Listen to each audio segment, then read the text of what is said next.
दोस्तों इस वक्त बहुत बड़ी खबर आ रही है सिवान जिले बिहार से, जहां पे एक माँ ने कर्ज नहीं चुकाया तो उसके बदले में उस इंसान ने, उसकी माँ की बेटी 11 साल की थी, उससे 40 साल के आदमी ने शादी किया। जी हाँ दोस्तों, सही सुना आपने।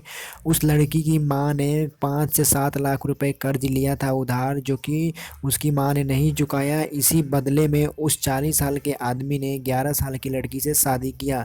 जी हाँ दोस्तों, ये घटना बिहार के सिवान जिले का है, जहाँ पे 11 साल ना की लड़की नाबालिग थी, वहाँ उससे एक पिता की उम्र के आदमी ने शादी किया जिनकी उम्र 40 साल था।